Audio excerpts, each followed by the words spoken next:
Good morning and welcome to the Ask Weldon Show, episode 189. Today, I am wearing sunglasses. So you can't see this if you're on the podcast. Apologies. But I'm not pulling a Dr. Disrespect here and going into character. What I'm doing is hiding you guys from the fact that one of my eyes is all inflamed because I was messing with it at the gym yesterday. And don't try to get something out of your eye when you have dirty hands. Go wash your hands, guys. Anyway, so I thought that instead of showing you that, I have one pop eye and one like little squinty eye for the entire show, I would just pull a Dr. Disrespect. I found out that I have my sunglasses here on the desk still from my trip to the Canary Islands when I was trying to visit Mithy's parents.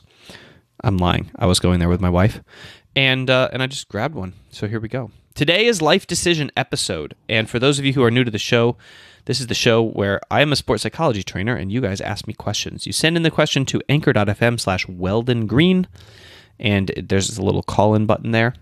You can call it in. I think you need to download the app to do the call-in. And then I put it on the show and I answer it. And I answer it with my background in sports psychology, either my experience from 4 to 5 years of coaching professional esport athletes, or from my knowledge, which comes from my master's in sports science in sport and exercise psychology. And today, I have a number of questions about life decisions. And then we have the bonus question at the end, which is not at all about life decisions, but I didn't really know how else to title the episode. So I just kind of am going to ignore that one until it comes up, and you'll see that one's about finding your role in League of Legends. No other announcements other than that I want everybody to submit questions for I Will Dominate's takeover next week. He's gonna join me on the show, and we're gonna have an Ask I Will Dominate show instead of Ask Weldon show. So obviously I'll still be weighing in my 2 cents, but send in questions for Dom and specifically say at the beginning of the question that this is for that show so that I can set it aside and decide what are the best questions. Make sure you're calling them in again as well. All right, should we kick it off with the first question? Let's get into it. Hey, Weldon, I wanted to ask you about... I'm so sorry, everybody. Oh my God, my ears. Oh my gosh, your ears. All right, let's try that again. I have lowered the volume immensely. Hey, Weldon, I wanted to ask you about enjoying League of Legends as a player versus as a fan of esports.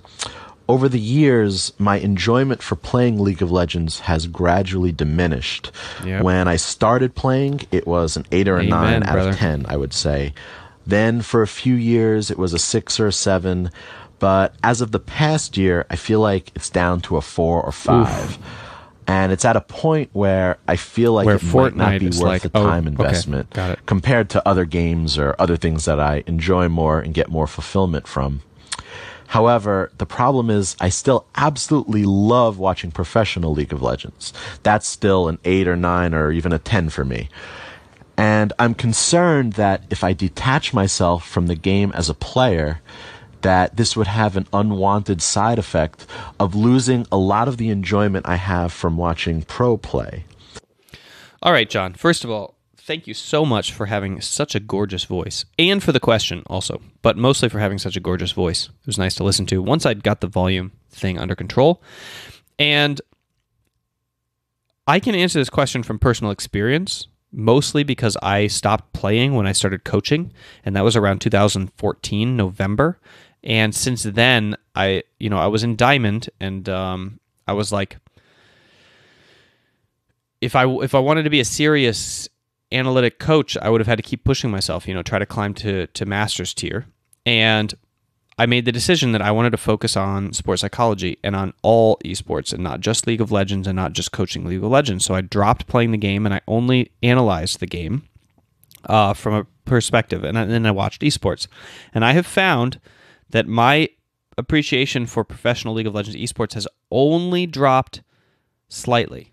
And by that I mean, and that might not have come from quitting the game. That might have come from just like, I don't have enough time to watch all the teams now, and so I only watch the teams that I like instead of watching all the teams. But but yeah, my appreciation for the intricacies of the game and for their play and for the spectacle that they put on has not diminished in the slightest. In fact, I would say that me quitting League has opened up for me to create more content around esport and also to watch other esports sometimes as well. So, and that's not that I quit League, it's just that I don't play video games anymore because my job is video games, and if I want to be successful at this, I don't have enough time in the day. You're presumably going to still be playing Fortnite, other video games, and I think that it's not probably going to have an impact as much as you'd think, and if it does have an impact, I think that you're not going to care about it then. Like, you're caring about it now, you're worried, but when you are like really enjoying a new game and then you want to watch a pro in that new game and then you enjoy the aspect of watching him win and lose and supporting him and cheering for him, you're going to forget about these emotions of loss associated with like kind of losing your love for your first esport. They're just going to fade away naturally and it'll be fine. Sports is a very generational thing, and you will always have a special place in your body for League of Legends esport because that will have been like, the first and main thing that you were celebrating. But if you do like move on to another esport, it doesn't mean that your appreciation of basketball when you were a youth, or in this case League of Legends when you were, getting into it, is going to be diminished in terms of how it formed you as a person. So just think of it in terms of your parents who grew up watching baseball, and then they switched to football when they were in their 40s and they were baby boomer retirees, and now they don't watch that little basketball game, but they still enjoy, watching football, and occasionally they'll take you to a baseball game in the summer, and they'll reminisce of their youth and how this is such a big part of their life back then. And it's not really a bad thing. It's just how we live and grow. So don't worry about it. Stop playing League and play something more fun and watch League. I've watched League for 3 years without playing much. All right, guys, let's jump into the next question. Hey, Take it away. This is Sam again. Quick question. What is something that you're currently working on in upgrading your life, whether it's like a biohack or a mindfulness hack or anything that you are working on currently in your life? I would love to hear how that is going and what benefit you're trying to get from it. All right, thanks. All right, so the thing that I would choose probably is the thing I'm focusing on most, which is my physical body. I think that my entire life I refused to do bodybuilding because I was an athlete. I was always looking for functional fitness, and I was always doing athletic style working out. So I would never in my life do a bicep curl. Like, to me, that was the end of the line. It was like the most abysmal and waste of time you could ever do. It would be better to do a box jump or like a push-up or something functional like a tackle or anything that would benefit me as like a karateka or a yoga guy or a swimmer or like whatever would benefit me in combat or in my sport. And I would never do anything in terms of like fitness for shaping my body in some way. I thought that was vanity. Now I have changed my opinion because I'm doing it for economic reasons. I'm like, okay, well, if I want to be a speaker and I want to be on camera, I need to look really good. And the better I look, the more clothes I can sell, right? Because honestly, I was watching this guy who was walking around in like a $2 t-shirt, and it looked like a $100 t-shirt. And I think he could have sold 100 copies of it just because of how his body looked, not because of how the t-shirt looked. And I was like, this would be a very smart business decision. So now I'm pursuing bodybuilding. And so obviously, like everything else I do, I went insane about it. I measured every single body part. I looked at different dimensions of bodybuilders throughout time. I learned about the different ratios that they preferred, from like wrist width and throat width to the ideal muscular width in each section, because I don't want to look like a lopsided hunk of meat, because I can't stand people that just like look like bundles of muscles. And then I thought, like, okay, this is what I want my body to look like in its ideal form. And then I got those measurements, and then I measured every body part, and then I looked and designed a program, and now I'm working on that. And I'm working out 6 days a week, 2 or 3 hours a session, and kind of aiming toward that. And I think it's probably going to take about 2 or 3 years to get there, maybe more. But I think 2 or 3 years to like lay the foundation. And so that's kind of what I'm working on upgrading on right now. My mindset is now there. It took decades to care at all about like physical shape of my body, really. And now that my mindset is there, it's just about execution. And I think that the biggest component of that for me is going to be diet, because I like eating what I like to eat. And I've never needed to care about that because I've always been super athletic. So I've always been able to like burn it all off no matter what, how how bad a state I got in. And last year I was successful for the very first time with a diet using intermittent fasting. So that gave me a lot of courage to kind of try it again. And I think that once I get my diet under control, the rest will be a lot more fun. We'll see. Yeah, so thanks for the question, Sam. That's what I'm working on right now in my life. How about you guys? Reply underneath this YouTube video with what you're working on upgrading in your life. And let's go to the next question. From Joshua. Hello, Weldon. Yasha here. I have a question about when to play at the time of day. So should I wake up earlier so I'm fresh and can play solo queue and train at that time when I'm not worn out by the day? Or should I play late in the day when I don't have anything else on my mind because I've already done everything in the day and then can focus on just playing League? Thank you. Okay, Yasha. So I think it depends a little bit on your goals. First of all, I think that if you're trying to improve and grow, that you should set a limit to the amount of games that you're going to be playing, like 2 or 3, and you should play them early in the day and get them done with and focused in a focused way. So I would play them like first thing when you're very focused and very fresh, and you've prepared everything that you want to do to train, and you've limited the amount of games you're going to play, and you're only going to play those 2, and then you're done with that. And then that is out of the way, and you can focus on executing everything else in your life that you need to execute on, such as like going to the gym and doing fitness and doing eating, because all of it is kind of taken care of. And then in the evening, you have time for like actual hobby times because you've finished everything that you actually need to accomplish. I would prefer that because I think it leads to a accidentally much better designed life. If something goes wrong throughout the day, at least you have done your training, and then you can pitter away the rest of it as it goes.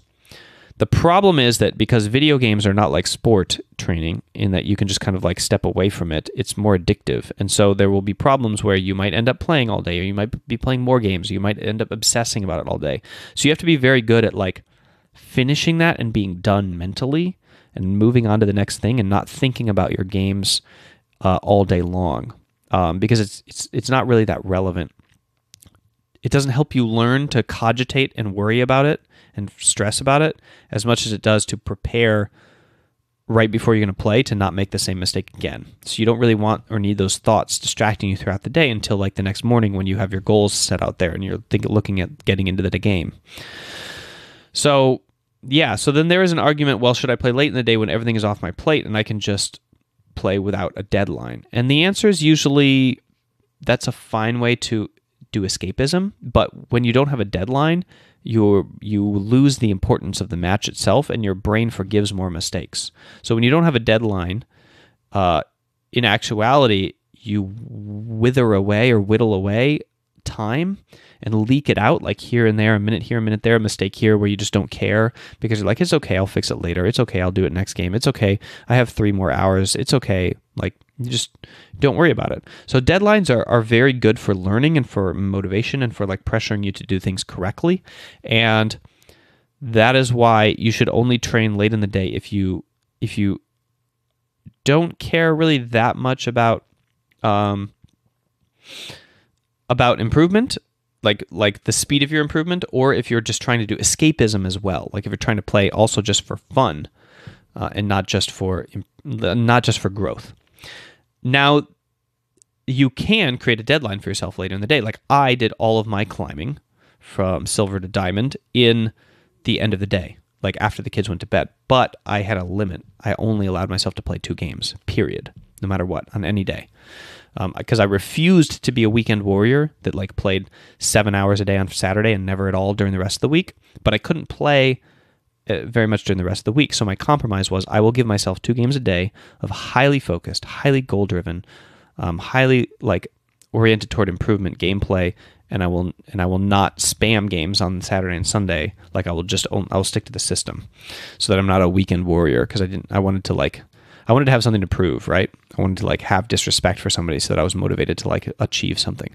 So you can do that deadline thing at the end of the day. But really the question is, do I train with commitments and time restraints, or do I train with a mental freedom? And if you are doing creative work and you are doing escapism and you are doing enjoyment and joy and flow state, and you don't care where the result lies, then it's the second thing. But if you want to force your brain to question and calculate and strive for success, then you want the boundaries. All right. Last question, guys. And here we have a text question from Twitter, actually. Let me see who it's from. It's from Thanos Lutis, or Litis, depending on how you look at it. Let's see if I get this overlay down. My problem is that I can't find a role to main. I switch every week. I like AD carry, but I switch because I think that I am not good enough to play. So I play top and jungle. How can I find the best role for me and stick with it? Okay. The thing that I recommend for people when they're trying to pick a role and they're vacillating between every role is that they should always pick a style of play and then play those champions across multiple roles and always play that style, because when you have a personality fit in terms of the champions that you like to play, it's much easier to stick with them than it is to stick with a role. You're like, oh, I'm not good enough at AD carry, or I'm not good enough at jungler, or not good enough at top. Okay, but maybe you're really, really good at fighters and you play a fighter wherever and it works, right? So you only play Rengar AD carry or something. Don't play Assassin AD carry, please, unless you're playing Quinn. And so hopefully that solves your problem. But I'm sensing from your question that actually the deal here is, and the reason that I took this question as opposed to others, and I just lost it, so I got to scroll down here, is that you say, I switch because I think I am not good enough to play. Now, this is the real problem that you have. It's not because necessarily you don't like it, or you're bored with it, you're trying to find something else to do. It's because you might not actually enjoy, you might not actually have the kind of like self-confidence to focus on yourself, and you feel like you're letting down your team or yourself or the environment in general. So here's what I'd recommend, Sir Thanos. You need to get very self-centered about your time in this game. Okay, this is a group game. It's true. It's a team game. But you are sacrificing your time to play this game for your own purposes. And that is just as valid as any of your teammates' goals and ambitions. Okay? And that doesn't mean that you should flame them, or that you should feed, or that you should like run it down mid, or that you should like tank their games. But what it does mean is that you are justified in pursuing your own play to the furthest extent of your own desire for escapism as is possible within the game. You do not have to obey some sort of social contract related to your level of performance. So what you need to understand is that it would be better for you to like mute all and play exactly what you want and how you want, looking only at yourself and not care about the consequences of your teammates, regardless of their experiences. So you should just pick the AD carry that you're bad at, that you really want to play, like the Ezreal, that you lose every single game, but you're like, but I really want to play Ezreal and be good at him, and just play it every single game. Eventually the ladder will place you low enough that you are not affecting people's games who would be better and who would win without you. Eventually the ladder will just put you down in a game where, you know, your badness is not affecting people who are any significant amount better than you, that it matters that you are bad, and because you're tanking their game. And that is the result of you know, the ELO system. So I would say that the first thing that you have to conquer here is not like finding a role or finding well, you can try to find like a personality style of champion that you like to play and transfer those around to every role. But I think the first thing you have to be here is a little bit more mentally tough, as you say to other people, I don't care as much about you as I care about me and my ambitions and my goals and what I want to get out of this game, because I am also sacrificing my time to play this. And you need to fulfill what you are trying to do in this game first and foremost, or else you'll never be a good teammate. You'll never be able to like improve and climb and like carry the game for your team, because you're always going to be hedging yourself and then therefore you won't have the motivation to strive. So stop hedging yourself, mute your teammates, pretend you're playing with a bunch of bots, turn off enemy chat, pick the champion that you want to play right now, play it, and if you don't have the experience you want to have, then train at it until you get better enough to have that experience. Or just spam it until you do. Until you end up with that 42-0-7 sick Ezreal carry that gives you the satisfaction of picking that champion 20 times in a row and feeding with it. The satisfaction to override picking that champion 20 times in a row before and feeding with it, then you get that one game. Okay? All right, that is my answer to you, and that is the show for the day, you guys. Please make sure to check out... you know what? I completely forgot to do my advertisement. Check out the MAC program. mindgames.gg/MAC, the Mindfulness Acceptance Commitment Training Program. It is a set of online video courses. That's not true. It's a single course online. It's a set of online videos that combine to form a single course that is essentially what I do with pro teams, but in video format. So it takes a little bit of motivation, like you have to show up and you have to do it, which is why I'm making it into an app that has a little bit more help in terms of notifications and modified content and stuff like that. But it's not an app yet. Right now it's still a video course. And if you purchase it now, you will get access to the beta of that app and the app also for free. One price for all, forever. So make sure you check it out, mindgames.gg/MAC, and use the code AskWeldon to get your $5 discount for coming from YouTube or Twitch. And by the way, Twitch, I mentioned that because you guys on YouTube can check out this show live, twitch.tv/mindgamesweldon, and you can then also stick around for the after show and show up for the pre-show where I answer questions in chat and basically dig into whatever issues that people want to bring up. And we have an expanded version of this show, like live, with feedback and refinement of questions and double asking, where you can say, "Lo, that's not exactly what I meant," or "Yeah, that makes sense, but can you clarify this part?" All very valuable stuff, so make sure to stop by and check out Twitch chat. And I will see you guys tomorrow.